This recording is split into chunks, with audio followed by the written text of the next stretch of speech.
je suis très touché, très honoré d'être ici à l'occasion de cette première rencontre littéraire qui se fait sur le continent africain et qui se fait à Marrakech, qui est la ville de l'esprit au Maroc. C'est une ville ancienne. C'est une ville historique puisqu'elle a donné son nom au pays, mais c'est aussi une ville qui a une histoire assez forte dans l'histoire de la présence, dans l'histoire de l'identité africaine. Quand je suis ici, je ne peux pas m'empêcher de penser à Maher el-Aynin, qui avait réuni ses partisans. Il luttait contre la colonisation espagnole et française. Et il s'était assemblé, il était venu jusqu'ici pour recevoir l'adoubement, pour recevoir la bénédiction en quelque sorte du sultan du Maroc. Et puis les choses sont mal passées, il a dû fuir cette région et finalement ça a été la fin de la résistance. C'est ici à Marrakech qu'il s'est passé le dernier chapitre de l'histoire de la résistance du Maroc à la progression des forces coloniales. Donc moi, quand je suis ici, je regarde cette plaine entourée des montagnes, je pense au chemin qu'avait parcouru Maher el-Aynin pour arriver jusqu'ici. Ses troupes, il était déjà très âgé et fatigué, et il a vécu quelques jours très intenses ici. En attendant, il espérait jusqu'au dernier moment qu'il y aurait un soulèvement général qui ferait que les envahisseurs partiraient. Les envahisseurs ne sont pas partis pour toutes sortes de raisons, mais la mémoire de cette résistance est restée, et ça fait de Marrakech une ville très, très spéciale. Il faut tenir compte aussi du fait que Marrakech est une oasis, donc c'est la dernière oasis. Quand on franchit le désert, on arrive ici à Marrakech, et après être parti du sud, et il y a cet esprit de l'oasis ici à Marrakech. Je crois que ça c'est l'élément important de la culture de cette ville, de son histoire, et c'est la raison pour laquelle je suis tellement ému que ce festival ait lieu ici, parce que ça a un sens profond pour le Maroc, pour son histoire, et un sens profond pour l'Afrique, parce que c'est l'identité africaine qui s'est en partie forgée dans cette ville. Donc, on m'a demandé de parler de l'utilité de la littérature. Et c'est un thème un petit peu difficile. J'ai écrit des pages là-dessus. Je vais vous les lire, mais après nous en discuterons parce que je crois que beaucoup de ces choses sont discutables. Et à commencer par même la façon dont le problème est posé. Est-ce que la littérature peut quelque chose dans ce monde troublé dans lequel nous sommes? Alors, je voudrais d'abord, je ne l'ai pas fait tout de suite, mais je voudrais le faire maintenant, je voudrais remercier les organisateurs de ce festival, de cette rencontre, et tout particulièrement Mahi et particulièrement Younes, avec qui j'étais en contact, mon épouse et moi, nous avons été en contact avec eux, et nous avons décidé de venir ici. Ce n'est pas toujours facile pour un écrivain d'oser faire quelque chose comme ça, mais nous avons osé le faire. Et donc, je veux remercier les organisateurs de cette rencontre. La culture marocaine, au long de cette histoire, ne s'est pas toujours identifiée comme étant partie intégrante de l'histoire de l'Afrique. Et c'est vrai qu'on en parlait avec Madame Bougoul il y a quelques minutes, que la plupart des Marocains ne se considèrent pas comme des Africains. Ils sont davantage tournés vers le nord ou peut-être vers l'est que vers le sud. Et pourtant, il y a quelque chose qui les unit. Comment expliquer cette rupture? Certainement, la géographie, le fait qu'au sud du Maroc, il y a un no man's land, il y a un endroit vide qui est le désert. Enfin, vide, prétendument, en fait, des gens y habitent. Mais la route des oasis, c'est une route difficile. C'est une route qui a été parcourue dans les deux sens par les commerçants qui venaient du sud et qui apportaient les richesses au nord, et par les explorateurs toutes sortes d'explorateurs, comme Camille Dulles, par exemple, qui en 1888 s'est déguisé en pèlerin musulman pour pouvoir atteindre le sud. Le sud, c'était Smara. Et il a réussi à faire ce voyage sous ce déguisement. Mais d'autres ont essayé de le faire. Caillet a voulu le faire aussi. Il y a eu beaucoup de gens qui ont essayé cette route qui va vers le sud. Mais elle existe, mais elle est difficile. Elle explique en effet pourquoi au Maroc on se sent un petit peu étranger à tout ce qui se passe dans le sud. Et la deuxième raison tient peut-être davantage, moins à la géographie, mais à la rupture créée par l'histoire, et en particulier par la colonisation.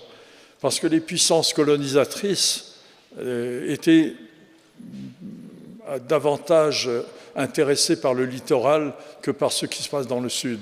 Donc, c'est le long du littoral que se sont installées les puissances colonisatrices. Les Espagnols, les Portugais, les Français, et un peu plus tard, les Allemands ont essayé d'y prendre pied. Donc, c'était le littoral qui les intéressait. Et du coup, on a oublié les forces de résistance et l'identité du Sud dans le Maroc, parce qu'on sentait qu'il y avait quelque chose de hostile dans les forces du Sud, hostile à la colonisation. La preuve en est cette marche de Maïl Aïnin jusqu'à Marrakech. Puisque nous sommes à Marrakech, nous ne pouvons pas ignorer que c'est cette ville ancienne qui a donné son nom au pays, qui fut le lieu de ralliement des identités maghrébines dans leur combat contre la domination étrangère. C'est aussi dans sa capacité de résistance que le Maroc a participé à l'authenticité originelle de l'Afrique. Le Festival de littérature africaine, pour la première fois, rend hommage à cette identité à travers les écrivains venus de tous les Orients, de l'Afrique du Sud au nord, de l'Est à l'Ouest. Puisque je suis moi-même, par mon père et ma mère, d'un lointain pays africain, la petite République de Maurice est le plus petit État de l'Union africaine, la République de l'île Maurice. Je suis particulièrement fier que le Maroc m'invite et prenne aujourd'hui la décision d'un hommage à la grandeur et à l'ancienneté de la littérature africaine à travers toutes ses voix et tous ses héritages. Je passe à la question, que peut la littérature? Jusqu'à présent, vous avez remarqué, j'ai évité d'y répondre. Un écrivain anglais qui est connu pour son ironie, Oscar Wilde, auteur par ailleurs d'un remarquable poème pour dénoncer la peine de mort, La ballade de la geôle de Reading, a écrit en préface à son roman autobiographique, Portrait de Dorian Gray, « Literature is perfectly useless ». La littérature est parfaitement inutile. On peut interpréter ce propos un peu dénigrant de différentes manières. La littérature est inutile, mais peut-être qu'elle peut atteindre la perfection. Elle est parfaitement inutile. Elle est inutile, mais même dans son inutilité, elle sait être parfaite. Ou bien, il n'y a pas de perfection, et tout ce qui vise à la perfection risque d'être inutile. À ce propos dénigrant, destructeur, un poète chinois du VIe siècle avant notre ère, l'ère chrétienne, répond dans sa Rhapsodie de l'art littéraire « Grande est l'utilité de la littérature qui réunit les principes multiples, car elle jette un guet à travers les millions d'années et voyage à 1000 lits sans obstacle. Le lit est une mesure d'environ 600 mètres. » Donc c'était modeste pour la distance. Au bout d'une longue histoire semée d'erreurs et de repentance, il n'est pas toujours facile de répondre à la question de ce que peut la littérature. Malgré tous ses vœux, elle n'a pas empêché ce qui ronge l'histoire humaine. Elle n'a pas su arrêter la traite des esclaves, ni les crimes de la colonisation. Elle n'a pas su empêcher les guerres. Elle n'a pas su interdire les mouvements haineux et les injustices. Elle n'a même pas contredit la dégradation du milieu ambiant, de la nature. Peut-être parfois a-t-elle donné la parole aux grands élans de consolation, en incarnant les rêves d'enfance, l'amour, l'espoir d'un monde meilleur, le goût de la beauté. Mais attention à ne pas tomber dans l'angélisme. la littérature, le roman, la poésie, le théâtre et à présent la chanson ne peuvent pas être une collection de bons sentiments ni un recueil de règles morales. Ce qu'elle est en revanche, c'est un témoignage, la mesure d'une époque, parfois sa critique. L'écrivain est un témoin, non pas dans un procès, parce que qui serait le procureur de ce procès, mais dans une procédure pour mieux comprendre les enjeux de notre modernité. Le plus pessimiste des écrivains modernes, le Suédois Stig Dagerman, a recherché toute sa vie cette sorte d'innocence miraculeuse qui lui permettrait de survivre aux destructions et aux malédictions des temps modernes, ce qu'il a écrit dans son roman Le Serpent, ou dans ce court essai si beau qu'est notre besoin de consolation est infini. Le court essai qui justifie l'art littéraire jusque dans son imperfection. Mais c'est dans un essai journalistique, en fait un journal d'actualité, que Stig Dagerman a démontré le rôle de témoignage de la littérature. Il a été, après la guerre, sollicité par les journaux américains pour écrire un reportage sur la situation de Berlin au lendemain des bombardements alliés. Et cet homme, qui est un pacifiste inné, circule dans cette ville de Berlin qui est complètement détruite. Les destructions qui ont lieu en ce moment où nous parlons en Ukraine, mais les destructions qui ont lieu en Syrie, qui ont lieu parfois en Afrique, c'est exactement ce qu'a vécu le peuple de Berlin au lendemain de la guerre. Et il parcourt cette ville complètement détruite, il rencontre des gens, il les fait parler et il les interroge sur leur sens de la vie, à quoi peuvent-ils croire. Et ces gens, en fait, ils n'ont qu'une idée dans la tête, c'est comment survivre, comment trouver à manger, comment trouver à se loger et comment surtout échapper à la vindicte de l'armée rouge qui est aux portes et potentiellement au procès que va intenter l'armée américaine. Et donc, ces gens sont dans la situation désespérée de bourreaux qui sont devenus les victimes. Et ils n'ont pas tous participé aux crimes de guerre, mais ils ont tous participé à la nomination, à l'élection du tyran qui a causé la guerre. Donc ils se sentent responsables, mais en même temps, les problèmes qu'ils vivent sont des problèmes qui sont bien au-delà, c'est comment survivre. Et Stig Dagerman, avec beaucoup de cruauté, raconte l'histoire de ces gens qui sont à la recherche de familles juives qui ont survécu à la guerre pour obtenir un certificat de bonne mœur, parce que c'est leur seul moyen d'échapper à la vindicte qui va s'abattre sur eux. Et la lâcheté des victimes est tout à fait compréhensible, mais au fond, c'est la vérité humaine qui apparaît. Et ce témoignage de Stig Dagerman, c'est une grande œuvre littéraire. Je crois que c'est une des plus grandes œuvres qui condamne la guerre et les violences de la guerre. Donc la littérature peut quelque chose quand elle prend les armes du journalisme pour faire ressentir les problèmes que l'on connaît, les problèmes d'actualité. Ce livre, je vous le recommande, ça s'appelle « Automne allemand ». Le livre a été interdit après la guerre. Et il n'a pas pu être publié, il a été publié 5 ou 6 ans après la guerre, parce que la situation s'était un peu décantée et qu'on acceptait de voir la vérité qui était que les Allemands ont souffert de la guerre au même titre que les autres. Et c'était quelque chose qu'on ne voulait pas voir. Donc la littérature a ce rôle quelquefois. Il y a un autre grand écrivain qui en a parlé, c'est Goethe, le poète Goethe, qui a écrit le journal de la campagne de France. J'en parle juste de façon accessoire parce que je me suis servi de son journal pour écrire une partie d'un livre. Mais il y a des choses très étonnantes dans ce journal. Goethe parlait le français et donc il était du côté des Prussiens, du côté de l'armée allemande. Et on lui amène un prisonnier. C'est un jeune garçon de 14 ans, un Français qui a été fait prisonnier par les Allemands.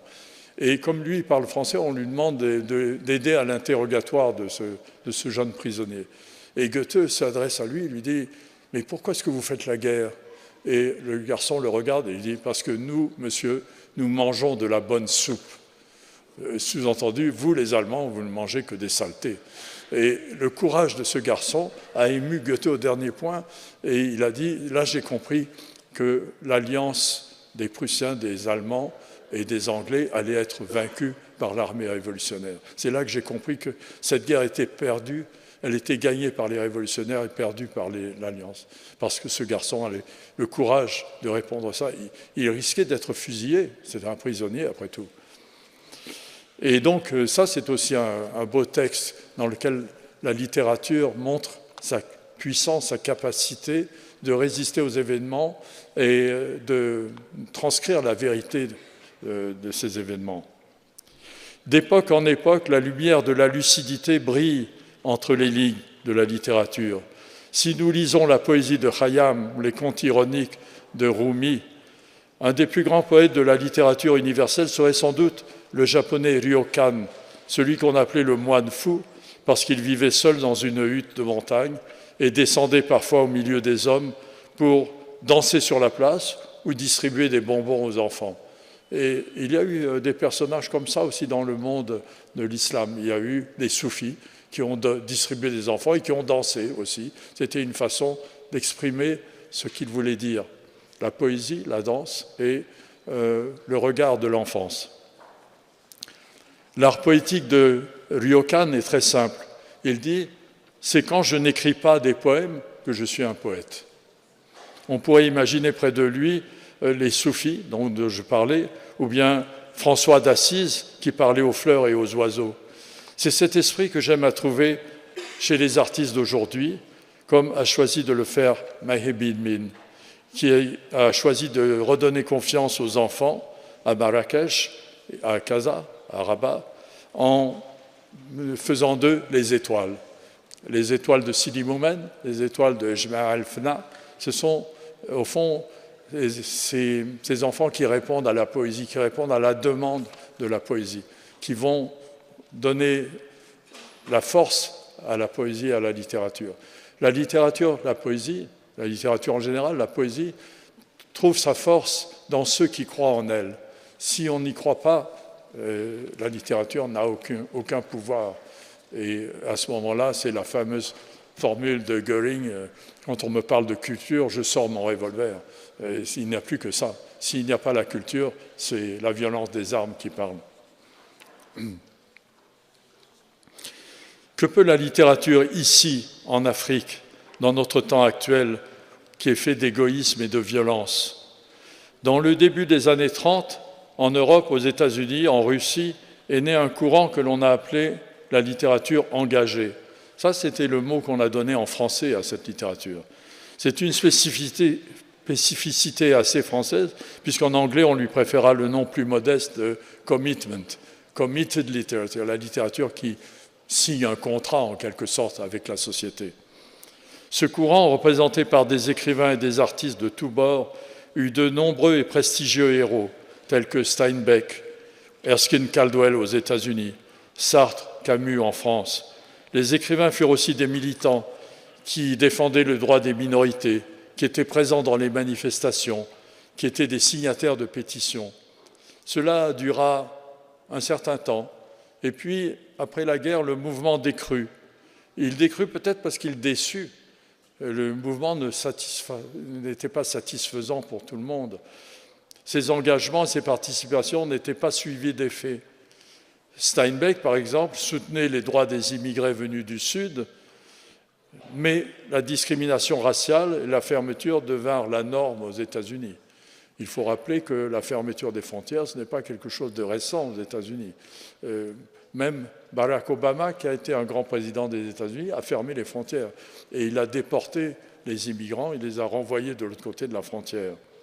Et on accorda des droits aux nouveaux venus, en particulier par un traité qui s'est appelé le Patriot Act, la loi patriotique, qui échangeait la nationalité américaine contre un engagement dans les forces armées pour alimenter l'effort de guerre au Vietnam, en Irak ou en Corée.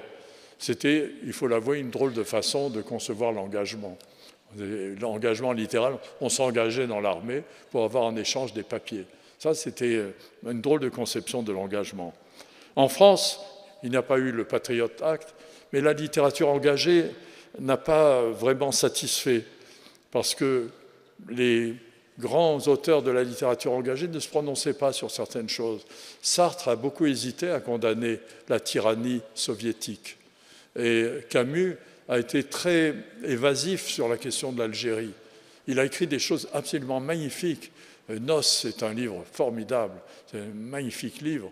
Mais quand on lui demandait « Qu'est-ce que vous dites de la liberté pour les Algériens ?»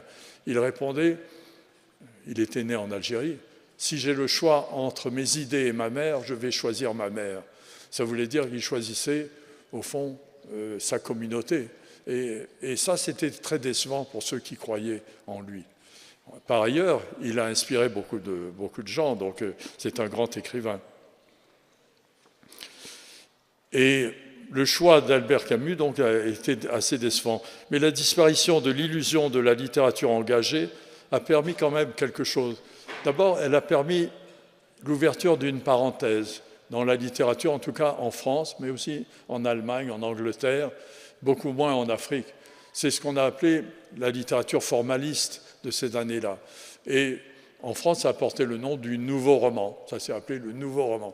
Il était nouveau simplement parce qu'il contredisait les idées sartriennes, les idées camusiennes, parce qu'il dédaignait l'engagement. Il n'était pas question d'engagement politique, il était question d'une sorte d'art pour l'art, un luxe. La littérature était là pour des recherches et c'est la découverte de quelque chose qui a de la valeur aussi, mais qui n'est pas toujours satisfaisant, c'est le voyage vertical, pas le voyage horizontal. On ne voyage pas dans le monde réel, mais on voyage dans le monde vertical, qui est notre monde intérieur. Bon, ça aussi ça a des mérites, il n'y a aucun doute. On a découvert de très belles choses dans ces voyages. Mais je crois que ça n'a pas eu de prise, ou très peu de prise, dans un continent comme l'Afrique, où la réalité était très puissante, très forte, et elle était une sollicitation permanente.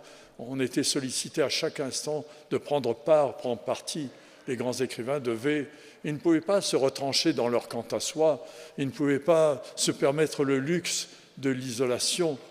Et Madame Boulgoul, justement, le disait il y a quelques instants, que lire à la façon des littéraires, je dirais des pays prospères, c'est-à-dire il faut avoir une chambre où on s'isole pour lire, il faut avoir le temps.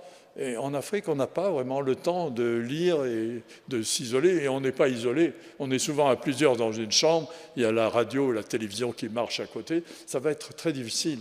Donc la littérature est un combat qu'il faut mener conjointement contre les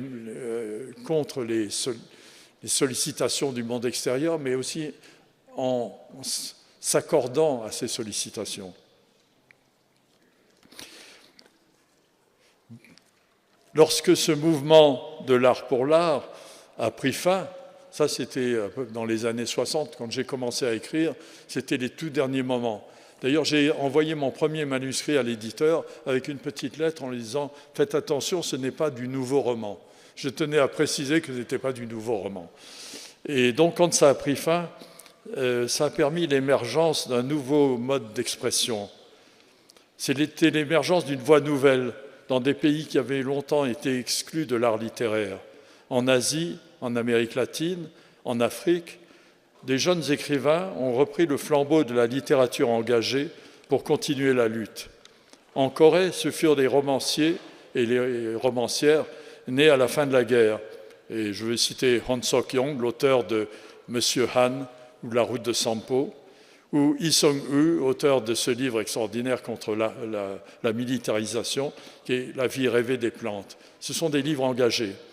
Les écrivains chinois tels que Muxin ou Mo Yen ont insufflé dans leurs romans l'esprit de rébellion et l'expérience qu'ils avaient reçue au temps des exactions de la révolution culturelle. Au Vietnam, les romancières telles que Anna Moy ont mûri leur imaginaire dans l'exil. Au Mexique, le romancier Juan Rulfo écrivit une œuvre courte et magnifique sur la guerre fratricide qui opposa les rebelles cristeros aux forces armées du gouvernement marxiste. Au Pérou, le romancier José María Arguedas incarna dans ses romans la révolte des paysans amérindiens dans une langue plurielle mêlée de sarcasme et de désespoir.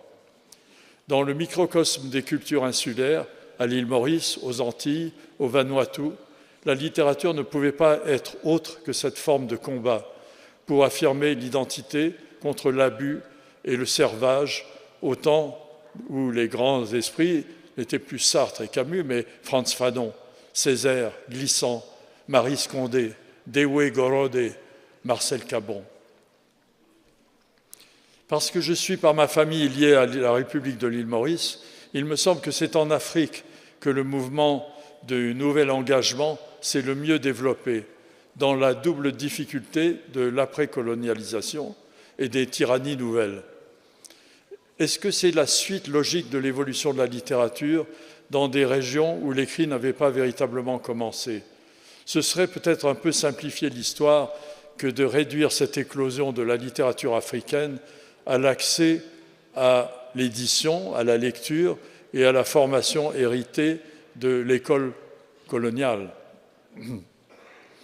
Dans toutes ces parties, l'Afrique fut le lieu d'émergence de l'imaginaire, du conte, de l'allégorie.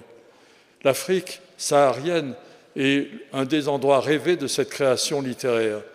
Ce que l'on désigne souvent comme les bibliothèques du désert fut le réservoir de la création poétique, de la science, de l'intelligence, dans des lieux tels que Tombouctou, Oualata ou Smara, actuellement au Maroc.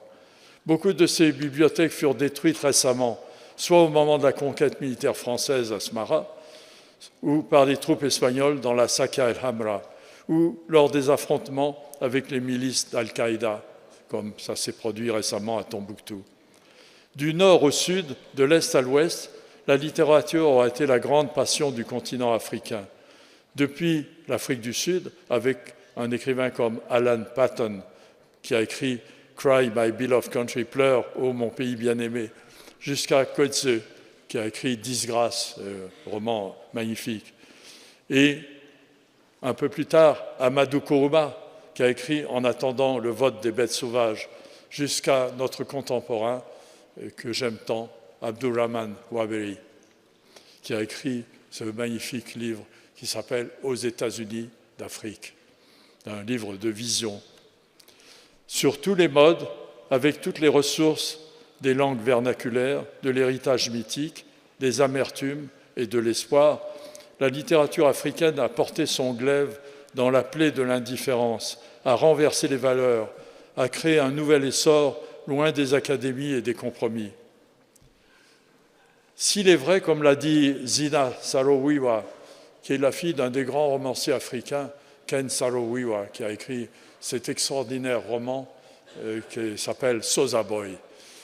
Sa fille, Zina Saro-Wiwa, a dénoncé le fait que parfois l'Afrique tombe dans un travers qui est celui qui est causé par la subversion et la séduction du colonisateur, l'imposition de sa langue sur toutes les autres et quelquefois la coupable subornation de l'argent. Et elle désigne tout ça sous le nom de l'art des ambassades. Elle n'aime pas l'art des ambassades. Elle oppose à l'art des ambassades l'art spontané africain, qui est celui de la parole, mais aussi des livres. Et il ne faut pas oublier que là où elle habite, au Nigeria, c'est le seul endroit du monde où il y a un marché, comme il y a des marchés de légumes, il y a un marché du roman, à la ville d'Onitsha. Et les gens qui ont publié, souvent à compte d'auteur, des petits romans, qui sont souvent des romans sans grande valeur littéraire, qui retracent les problèmes de la vie quotidienne. Je donne un exemple, un des romans les plus lus au Nigeria, écrit en anglais, mais ça pourrait être aussi écrit en Igbo, est un roman qui raconte les déboires d'une jeune fille qui veut fumer. Elle aime fumer, mais dans sa famille, on lui a interdit de fumer. Et c'est le sujet du roman. Donc ça se vend sur le marché d'Onitsha. Et donc, Zina Saro-Wiwa dénonce ça et elle dit que la littérature doit se libérer de cette tutelle et de cette prédation de l'argent. Il faut trouver d'autres moyens. Il y a toutes sortes de moyens, peut-être on en parlera plus tard si nous avons cette discussion.